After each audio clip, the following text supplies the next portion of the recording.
Yes. Welcome back, people, to the Hello, Right Sam. Road Podcast. What episode are we on now? Oh, Six? I was going to say six Six. or seven. Six already. Bloody Fucking call up Joe Rogan, mate. mate, honestly, it's crazy. What you eating?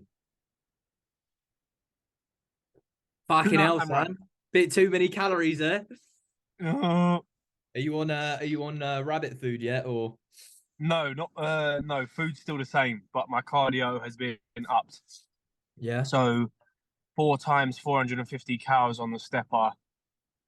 Um, but food is still the same. So 180 protein, 200 carb, 50 fat, and it actually feels like all right. Yeah? Yeah. Have you hit like that point where it's like you're in a stride now, where it's not like too much, or you still have your days? Um, no, I think I'm well into it now. I Yeah, think, yeah. yeah, I think You starting like to see the changes, and you're like, "Fuck it, I don't care if I'm hungry. It's worth it." yeah. Funny enough, you say that. I actually looked back at I looked back at my first check-in photos today, Yeah, and I was like, holy shit! Like, big there's difference. quite there's quite a big difference. I'll send it to you. Yeah, I was gonna say you Um, cross, man. I want to see. yeah, I'll send it across. Yeah, I think I needed that because last week didn't drop anything, and I Mm, was a bit like, for God's sake. Um, but then obviously that's not how it works, right? But my visual look had changed so much mm. in that week. So I was like, yeah, I'll take that. And then I got a Anyone new low weight listening? this morning. That's why you need to take pictures because you doubt yourself. 100%. I'm making a video on that today. Yeah, good Yeah. stuff. How are you, Content. bro? I'm all good, mate. I'm very good Yeah. actually. Um, Scale weight's back up. Obviously Hmm. had food poisoning last week. Had my first full session yesterday. Disgusting pump. Honestly, Is probably the it? best pump I've ever had in my Oh, life. I saw your pictures. Bro, I couldn't. I was Goofy trying to boy. do. I was trying to do like a side chest, and my bicep was so pumped that I could literally couldn't, and my shoulder was so pumped I couldn't pull it back. And I was like, Jesus. Um, but yeah, good session. Looking good. We reset RDLs just because hip hinges just messed me up, and every single like stiff legs, I got into a good Yeah. place with them, and then we ran it up to I think I got to like 150, 160. Hmm. And then something clicked. And then didn't not nothing serious. Like it wasn't a click, it was like a twinge in my leg. But Right. I mentioned it to my coach, and I was just like, they won't let us deadlift where we used to deadlift in muscle works because um they've got like a rule where people were just slamming a weight. So I had to deadlift Right. downstairs, but like the setup I didn't like. So I was just like, can we go to RDLs? And he was like, yeah. So I ran that for 1 week. I tried going straight Yeah. up 140, and it was like, nah, mate, we need to pull this back. So Yeah. I did 100 kilos. I need to send the clips over still because I was just really rushed yesterday because I needed to catch up with this course I'm doing at the moment. But Yeah. yeah, all good, mate. All good on my side. Yeah. Love that. Love that. Love Um, that. Love that. I was gonna say, mate, I know we said like we wanted to cover sleep this week, but I'm not gonna lie, I have got a fuck ton of questions. Really? I Like got some too. like a lot. I'm not gonna lie, I did message people saying like, look, we got a pod up, but I didn't expect people to give me like a lot, and yeah, I got a lot. So How many have you got? I need to count. Right. I've got one, two, three, four, um, five, six, seven, Oh, eight, nine, nine. wow. I've got Yeah, three. yeah. Some of them are from the same person, and some of them are like ones we can go over quick, and some of them are a bit long form. Do you just want to go one, one, one, one, one? Yeah. I've got a really serious one to start. All right, sweet. Let's go. Like it's kind of deep, but All right, like, I think cool. we could start with it. What's the largest animal you think you could knock out with one punch? You're a dickhead. You know that. You know that. You're a dickhead, bro. I was sitting here and I was just like, right, come on, get serious. You're such a dick. See, Largest animal. I the don't know. largest, and it has to be one punch. One punch. You have one punch. What's the largest animal? Hmm.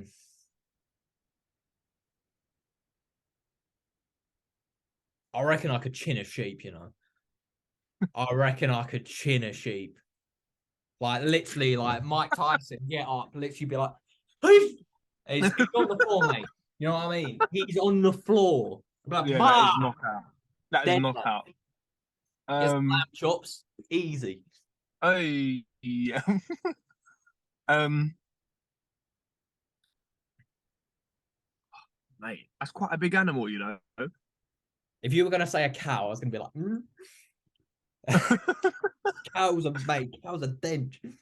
Cows are, and they're You know dense as what? well. Actually, no, I was gonna. That was stupid. I was gonna say a giraffe, but like, You can't really. I said this to Leanne yesterday. but I feel She like told me the I'd be neck able to has to knock be out a strong. sloth, bruv. Leanne reckons she can knock out a sloth. She said I could knock. I said put some respect on my name, please. A sloth. Sloths, She was mate. like, no, but you've got to think about things you can catch up with. I was like, you're thinking too much. There's an animal and it's placed in front of you. Just want to say for anyone listening, we don't Oh, promote we don't animal condone violence. animal abuse. Next thing you know, we'll be cancelled. There's gonna be some farmer who's gonna be like, there's two guys outside my farm. Did you And punch my sheep last night? what are you doing to my sheep? um, oh, I'm probably gonna say. I think I'm gonna go with you. Maybe I'll give one to a goat. Oh, I thought you were saying you could knock me out. I was just like, you also. Oh, It's like Jesus, mate. Come on. sorry, Oh, my bad. I've worded that terribly. yeah, Um, no, I reckon I could sling one at a goat, mate. yeah. Just straight on his chin and then knockout. Why? What? You're going for the uppercut? I'm going for. Oh, yeah, let's go uppercuts. I was gonna say you gotta Uppercuts, be careful chin. because you hit those horns, mate. Because goes Yeah, for yeah, yeah. all. My hand is impaled. Yeah. Yeah, uppercut. All right. Well, now that the Um. serious ones are out of the way, Oh no. Well, actually, it's kind of serious, but it's kind of jokey as well. Um. Someone asked, "What are your thoughts on smoking weed when bodybuilding?" Um.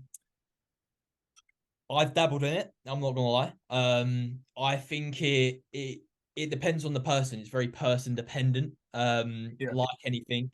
First of all, do not condone the use of weed, and I'm not saying to use it, but um, from personal experience, it it helps me fall asleep. I haven't seen a huge impact on sleep quality. I know it does have studies have found that it has a decrease in REM sleep, but right. for me personally, based off my sleep scores and my efficiency in that regard, I haven't Yeah, had any negative impacts from that. Where I yeah. have had a negative impact with it is my motivation and my tendency to eat a shit ton of food. I was going to say about the munchies, right? Yeah, I was gonna say because like some people have this thing called willpower when they smoke weed, and they can just they can just stick on their diet. But if I smoke, I will be like Dominoes, waffles, get them in me. Yeah, Which obviously, when you're trying to stick to a clean diet, especially if you're doing like bodybuilding, isn't ideal. But yeah, I know a lot of people in the bodybuilding realm do it. Quite a lot of high level pros even do it. yeah, Um, yeah, and like I said, if you know it doesn't impact you in a negative way, especially when you're deep into the off season and your kind of hunger levels, it can help with that a lot. And mm, if you're at a place where you can't push, your appetite anymore, and that is something that's going to help you out, then I wouldn't say don't use it, but it's very person dependent. So figure out for yeah, yourself, I'd say. Um, yeah, yeah. I, I, uh, I really don't have anything to say on that. I'm completely agree with your position. good Obviously, stuff. I haven't smoked weed, so I can't like, I can't comment an effect it's had on me. But, um, yeah, the one thing I would say is like, depending what type of position you're in, whether your lifestyle or etc.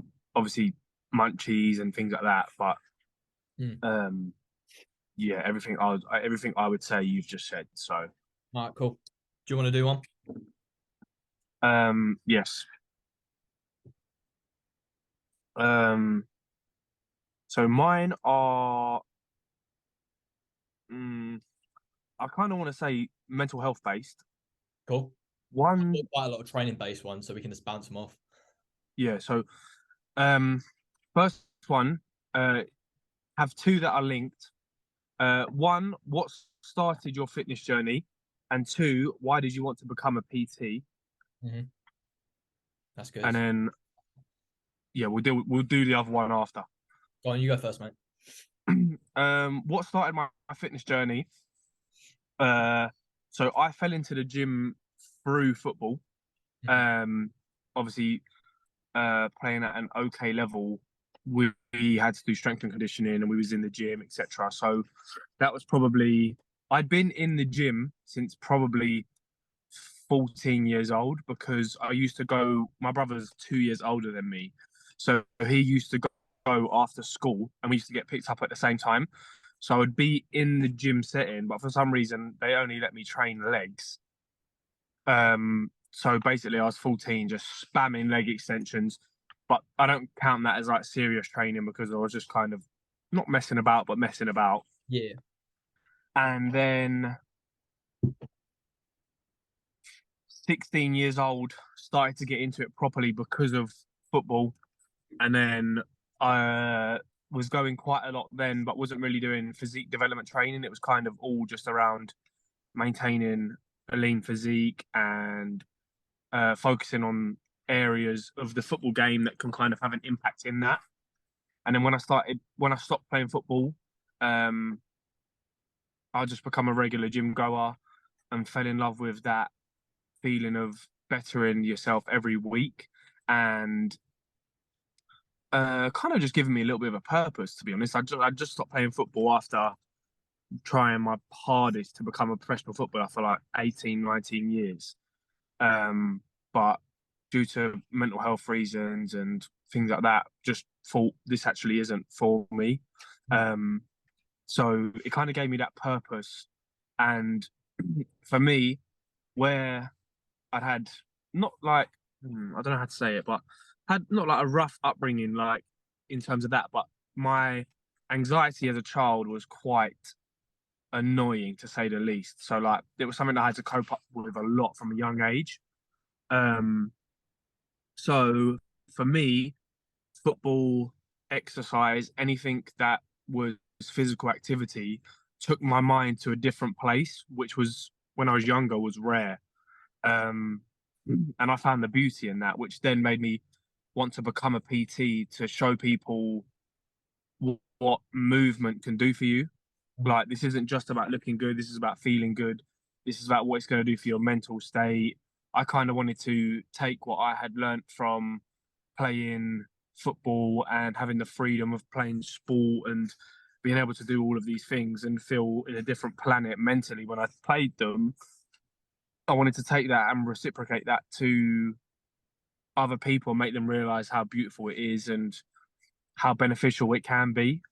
Um, so yeah, that's where I come from, where I genuinely don't find many people, which I think why is me and you get on so well. Like I genuinely don't come across people too often that care as much as I do for people. And it doesn't matter who you are, like most people I will meet, I will try and have a positive impact on your life in one way or another.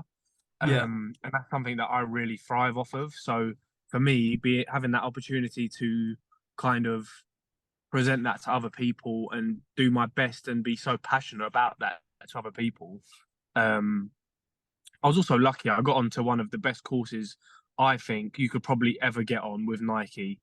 It was a once in a lifetime opportunity. Um, so yeah, that's my I was background. gonna say, I think that's when I actually followed you because I remember the first post you did when you were doing like mental muscle and you were like, Yeah. "Hi guys, in my car." Um, Mm. I remember seeing that and I was just like, "Look at this guy." Um, Yeah. hmm, I'm not gonna Spit lie, some. mate. I've completely forgot what the question was. Um, First one, Yeah. what started your fitness journey? Yep.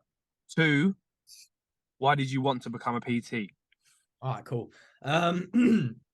So if anyone who follows me, I've touched on this a load of times, but growing up, I was a skinny kid till I was around kind of 10 to about 14 years old. I was overweight, and I was bullied quite a lot in school due to being overweight. Not like super like to the point of like I wouldn't say like it was very, very hard, but like it always like picked at my head.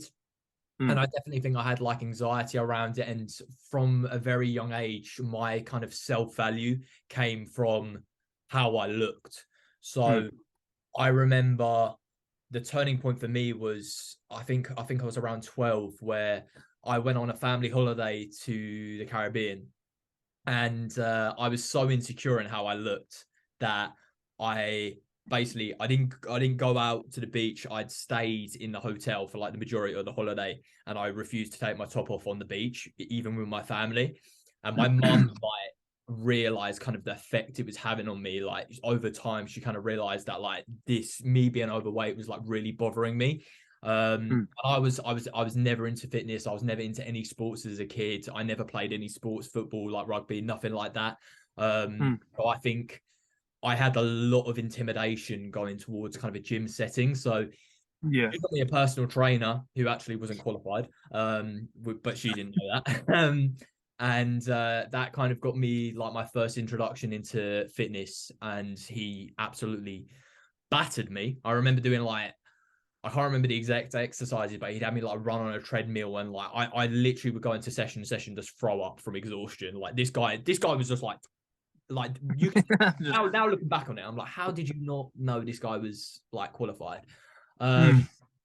But then after that, I basically told my mom, I was just like, I don't like this guy. So she found me another PT that I went with my sister, and she kind of gave us like a diet to follow. And I got like really hyper obsessed with like dieting. And that's when I got like really, I went from one end of the spectrum to the complete opposite. Like I was extremely skinny. As a fat guy, like you, I think anyone who's fat, like your motivation is to see your abs. So I was obsessed with having a six pack because there was a guy in my secondary school, Jake Kemp. If he's watching this, shout out JJ. He was like Mm. lean, had abs. He like did boxing, and I like envied this guy like a lot. So I was like, I'm gonna start doing boxing because that's like the boxing club, which I said used to be by the Feel Good Factory. That's how I got. Yeah. Um, and like that was a really big like motivational thing in my head at that time. I was like, I want to look like this guy. Because like everyone respected him at school, like he was like the popular guy, and I was like, if I get abs, I'll be like that. Mm. Obviously, in the case, personality is a big thing. Yeah. But yeah, that got me into fitness. That's how like I got kickstarted, and then after that, I just kind of looked into it myself. I got obsessed with bodybuilding and wanted to put on as much muscle as possible, and went down that route. In terms of becoming a PT, I when I left school, I had no direction in terms of what I wanted to do, and that was something that really picked at me daily. Like from like 18 to 20, I'd say those were like some of the hardest years of my life because I was going through day to day, like turning up to a job which I fucking hated.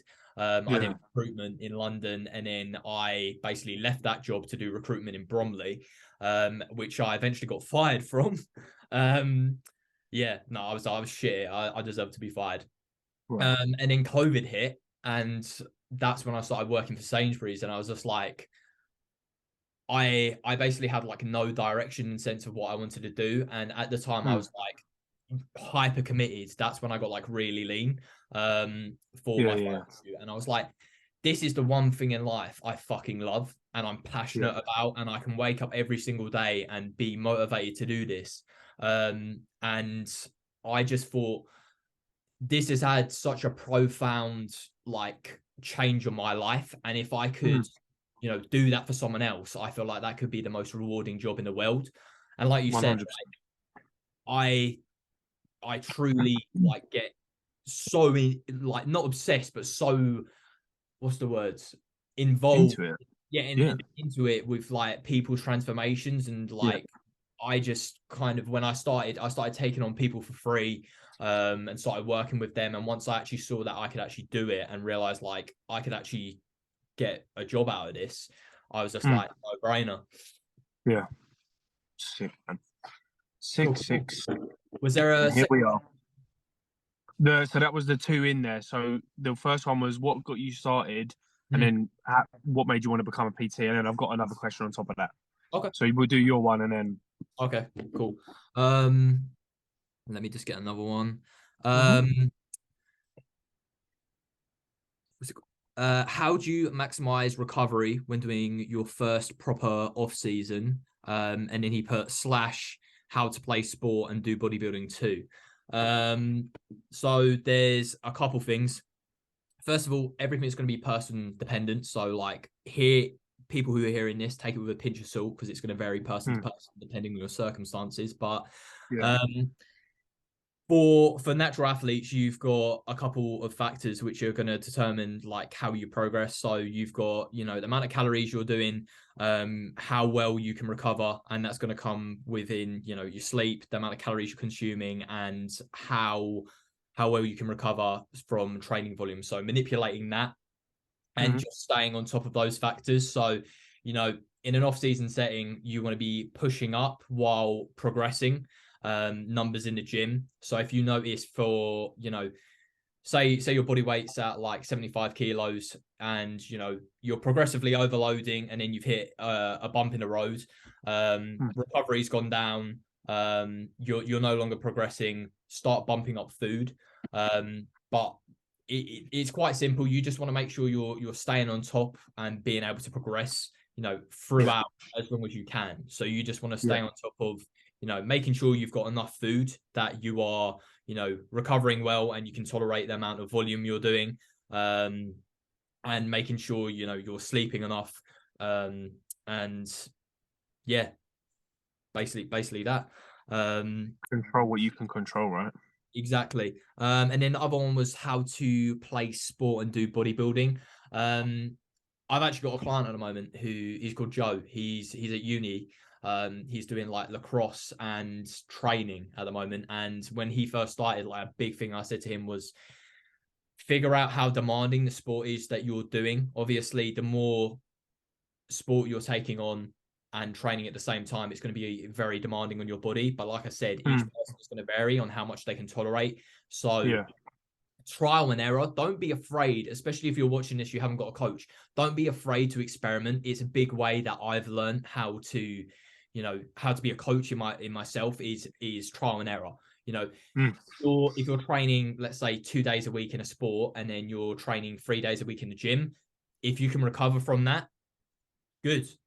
Go with it. You know, run that up until you hit a bump in the road, and then figure out that, you know, if you're in a dieting phase, maybe, you know, pull some volume, make sure you're recovering in every way, maximize those factors like, you know, sleep, and everything in that regard. But just make sure that you're not overreaching. It's a common thing I see where, you know, people want to be doing like, oh, I'm training, you know, 5 days a week. I'm doing a sport on top of it. I've got like, you know, you've got to find balance within them and make sure you're progressing in your sport as well as, you know, the gym. If your sport is taken away from your progress in the gym, maybe take a training day away. But like Cam said, you know, control what you can control. Yeah. Yeah, I agree. I would just say, like, manage all the things that you can possibly manage and manage them well. And then if you can do all of that and feel fine, brilliant, be my guest. And if that's on maximum volume in the gym and you're still performing well in whatever sport you are doing, then perfect. And if anything changes, then you just have to reassess. If you do try and start and you're doing 3-4 sets on every exercise or 2 to 4 sets on every exercise, and you start to notice that you can't physically recover from that and your sport starts to drop off because of that, then you need to kind of have a look at what can I do here? And if you're doing 4 sets on an exercise, you're now going to do 3. Can you recover from that? Yes. Okay, keep the same. No, rinse and repeat. Um, yeah, don't try and burn your candle. What's the candle saying? Burn your candle at both ends. Yes, like 100%, because you will get nowhere, because you will just be burnt out. Your training performance will be terrible. Your sports performance will be terrible, which is just going to leave you in a negative headspace. So, yeah, I'm straight. control what you can control. Um, so this one is continued in the DM. Yep.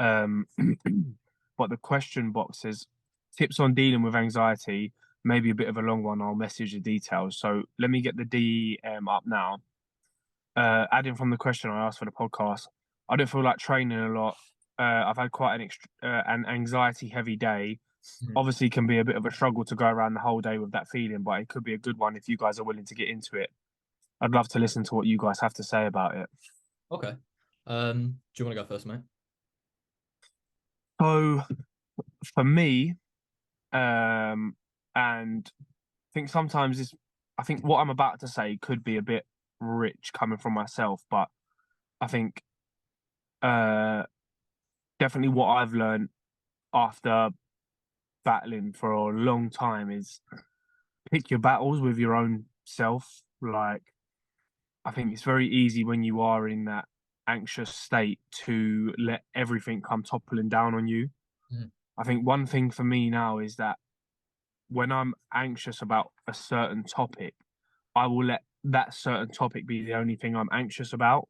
Mhm. Because it's very easy to go like if you're stressed if you're anxious about your relationship, it's very easy to take that anxiety over to the gym, into your personal life, into your work life. So then you're just creating five situations of different anxiety from one situation. Um, for me, I used to kind of like beat myself up about it and kind of go like, shut up and just carry on. Like, Mhm. but that's just not how it's going to work when you are feeling like that. Yeah. Um, so if a client came to me and said like, I've had quite an anxiety heavy day, or like, I'd probably say, do you really want to train? Because don't feel like you have to. Um, Who, if they then say that they do want to train, I'll just, more often than not, I'll say to them, I just want you to go in there and do it just for yourself. Just do what you're going to do just for you. Um, don't worry at taking progressions. Don't worry if you drop a couple of numbers, because there's going to be times where you feel good and our numbers are going to fly. And there's going to be times where we don't feel so good and we might just have to maintain, or we might lose a couple of reps here, or whatever it may be. Um, I think the one thing that I could say is be easy on yourself. Um, I know what it's like to really beat yourself up when you feel in a bit of a rut. But I think the one thing that I do to myself now when I feel like that is I don't try and hide it. I will hit it front on and I will deal with it front on. And if I still do fancy getting a lift in, I'll go and I'll just enjoy the lift, know that it's going to help me mentally. It's like you kind of have to like switch from that different mindset of like, right, I'm in here to work, to Mhm. actually, I'm using the gym for what I got into the gym for. This is going to really help my mental state. Um, so yeah, I would say just ask yourself two questions: do I really want to do this? And if I do, just go easy on yourself. I'm going to take a bit of a different approach, and this could be controversial, but I'm just going to say Go stuff on. that's worked for me. Um, Yeah. I believe anxiety for me has come from places where I already have a predetermined belief of how I am in a certain situation is just kind of a fact. When Mm. in reality, it may play out a completely different way. Yeah. Like for example, I used to get anxiety going out with my friends, right? Yeah. I used to get anxiety over stupid things. I used to get anxiety over driving, Mm. anxiety about going to the gym. And Yeah. I think there is real value in sometimes just shutting off. And I know for some people they might be like, look, I can't shut it off, and I understand Mm. that. But sometimes not listening to your head and just doing it anyway really has Yeah. value. I'm a firm believer that, you know, mental health, a lot of the stuff I've learned, and I think that separating yourself from your thoughts and realizing sometimes the things in your head are literally just in your head. Yeah. And I think anxiety is a massive thing in that regard. Like I used to get social anxiety, like going out to bars and stuff, and I used to think, like, oh, what if I do this and this person thinks this? And 90% of the time, all this anxiety you have in your head, you're getting fear of something that doesn't even exist. You've made Yeah. up things in your head. Yeah. And I think the more you go and do something and realize that shit, this isn't actually going to happen, the more you get comfortable with that setting, the more you get comfortable with, you know, doing it. Yeah, at the start of doing these things, it's going to be really fucking hard. Yeah.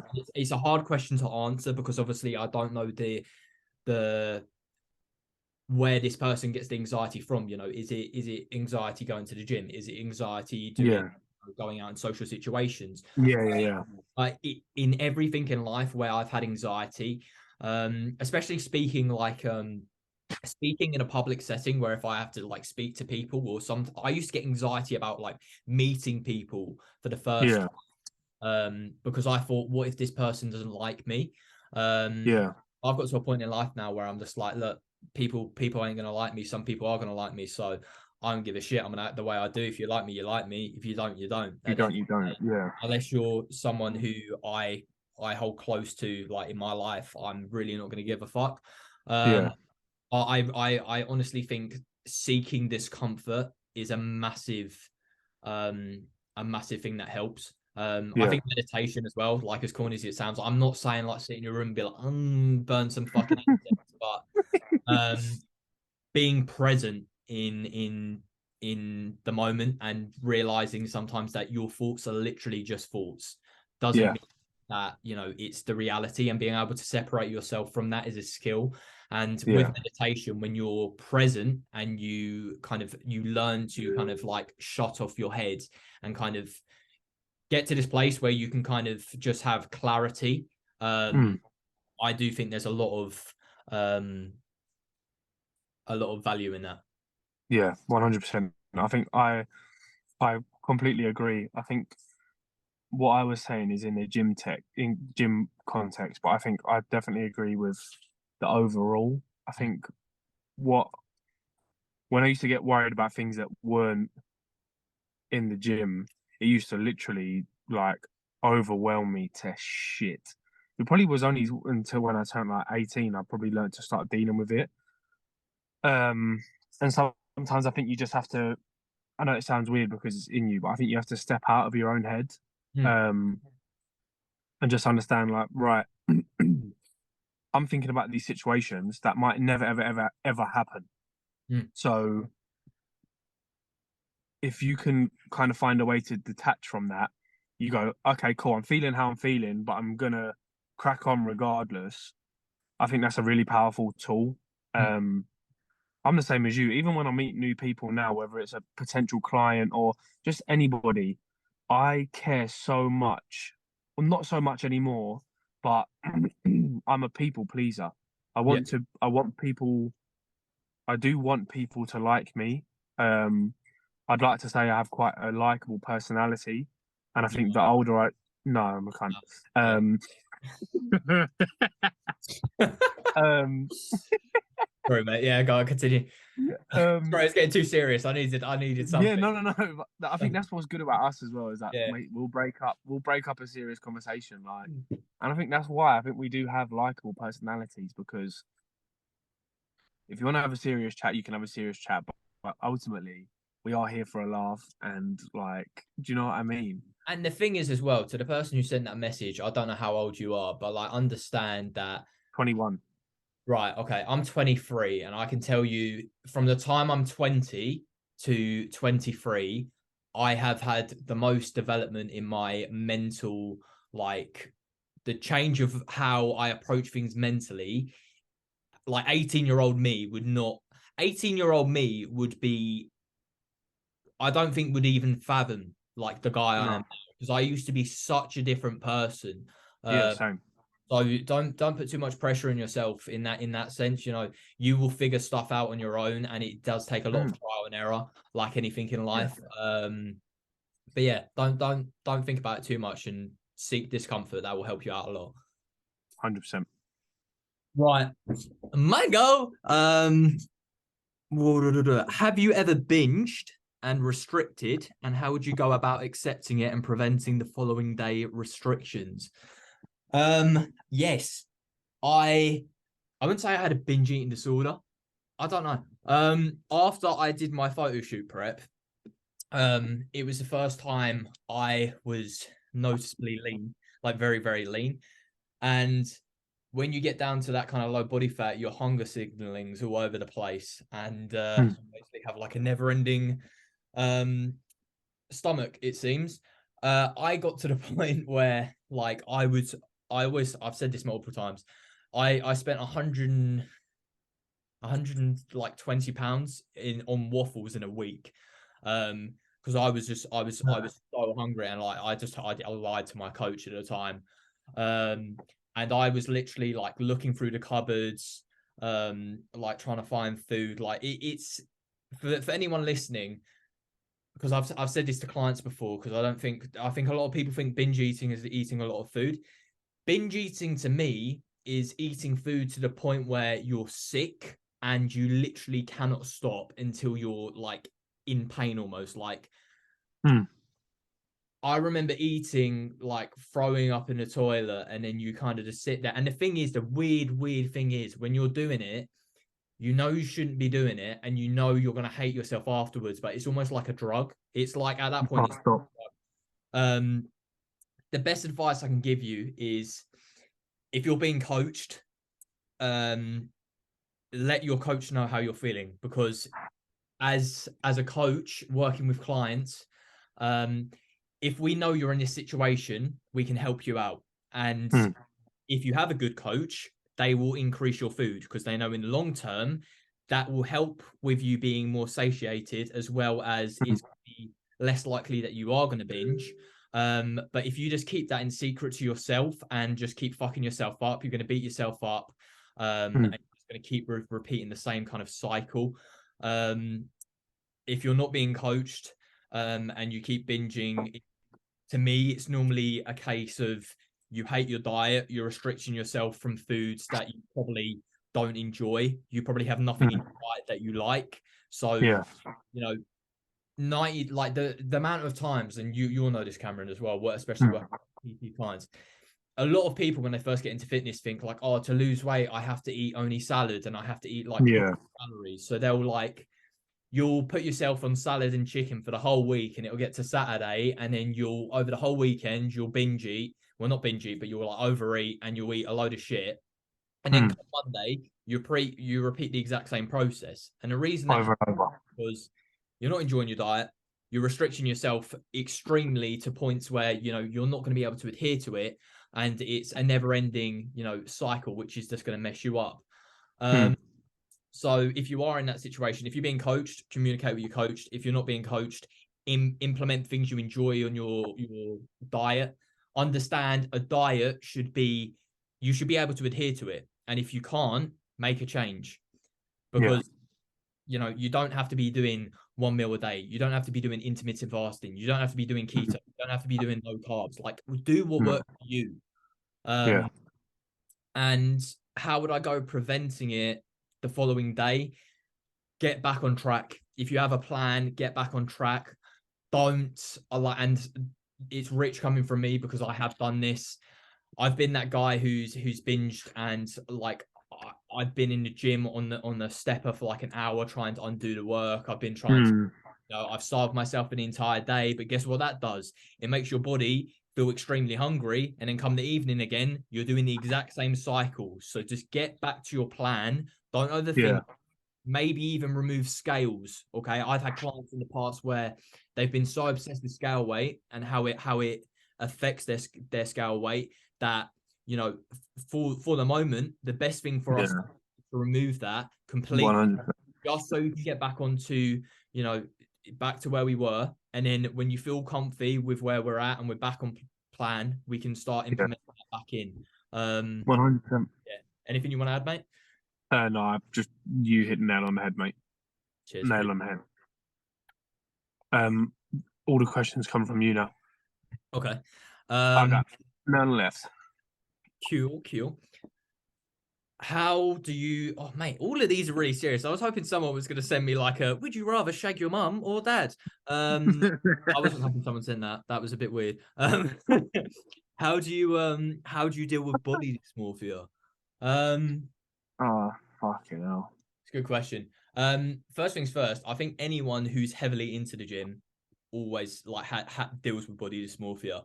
Um, In one way or another. the time I've had it worst is, and I had this quite recently, was about prior to me starting with Lewis, was about 4 or 5 months ago, to the point where I was going to give everything up. Like, and when I mean give everything up, I mean I was going to give up like bodybuilding, fitness. Like, I was at that point where I was just like, I can't do this anymore because it was that bad. Mm.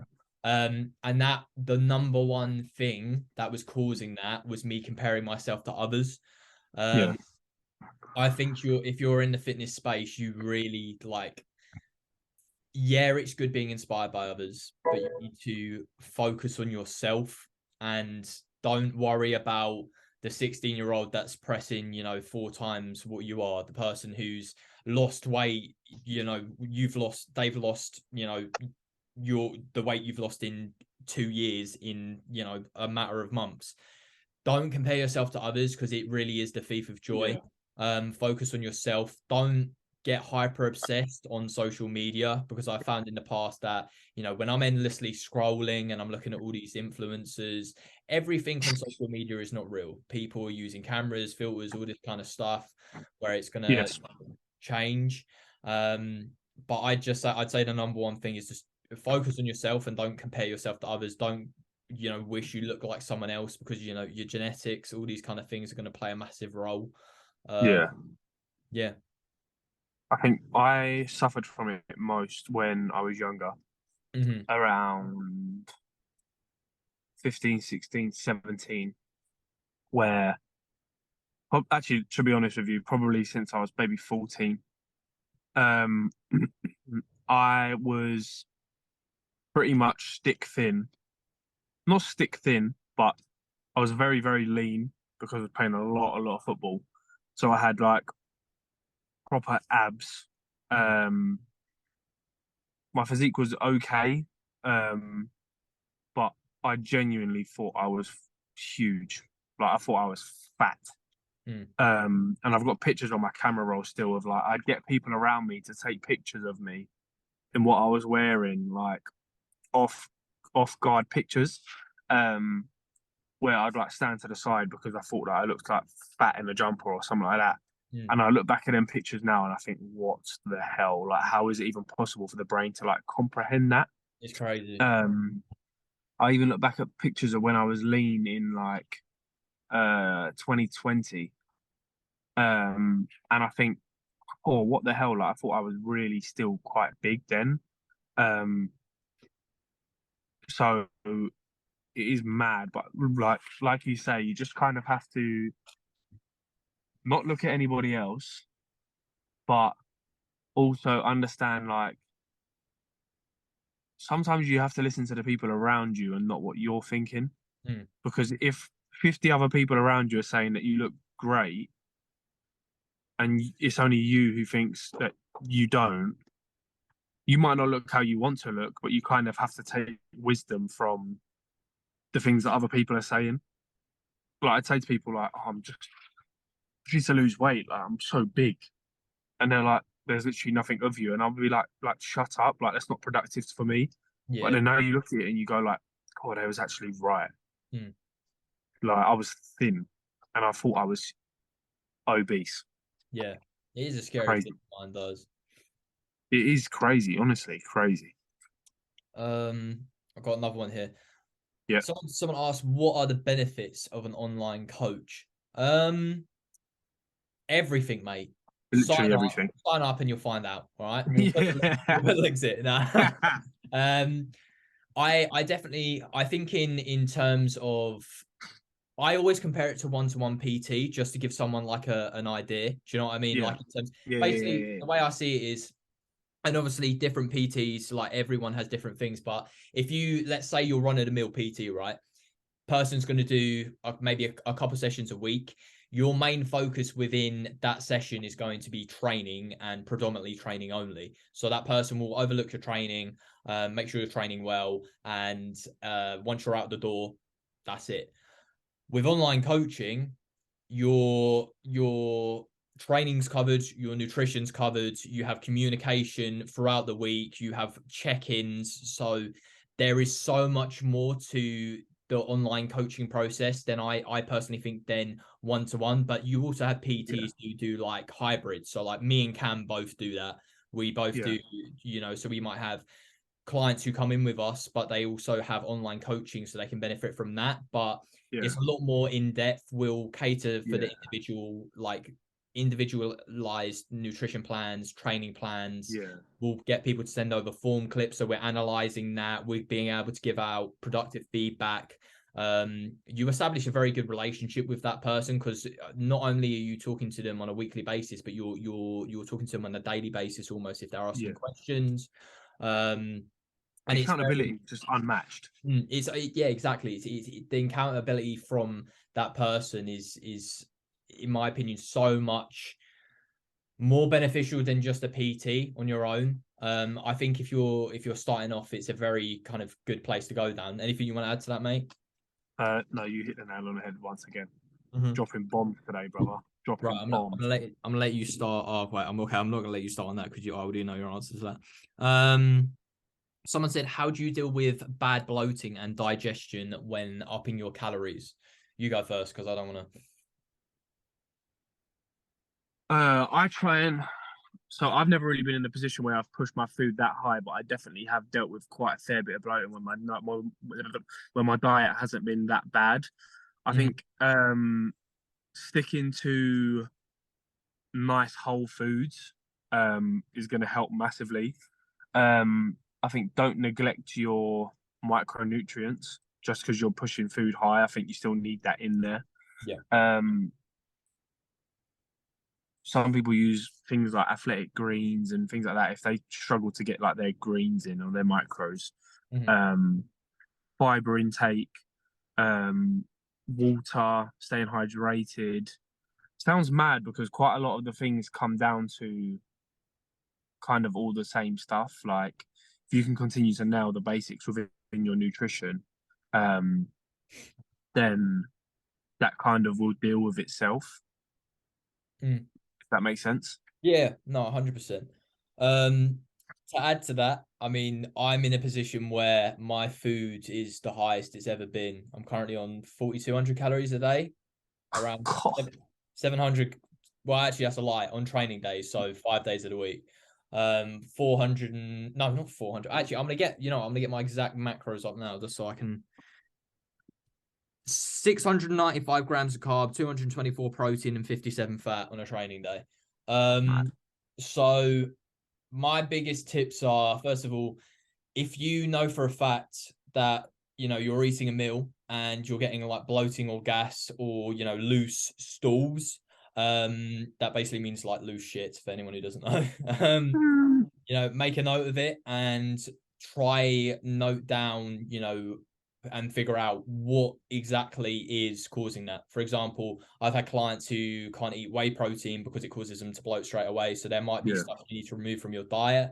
yeah, In like Cam covered, gut health is a massive thing, especially within an off-season setting when you're pushing up your calories.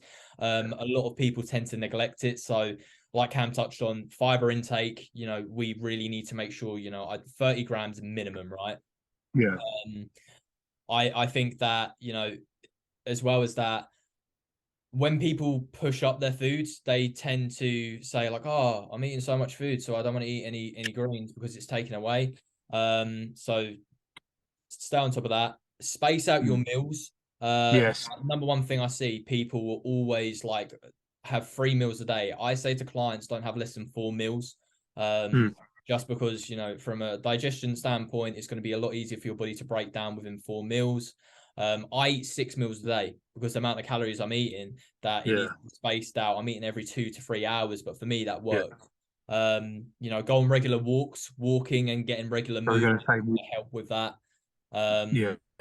And training intensity as well. If you're training hard and you are constantly progressively overloading, you are creating a demand from your body, which is going to basically ask your body for more food because it's going to need that to be able to recover. So, Yeah. a lot of people will get to a point where, they're like, I'm not hungry. Train harder.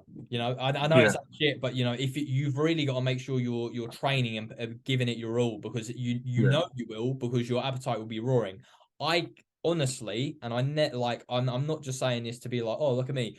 I am like hungry still on the amount of calories I'm on now, and I've previously struggled a lot when trying to do that.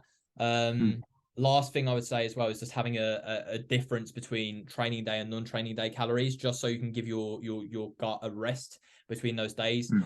On training days, you're gonna need a high demand in like carbohydrates and stuff like that, just because your muscle stores fuel glycogen. They need that to Mm. fuel performance. If you have a big jump between that and non-training days, it gives your body a bit of a rest, Yeah. and it will keep your, what's the word? My brain's gone blank. Your like hunger in a good place. Yeah.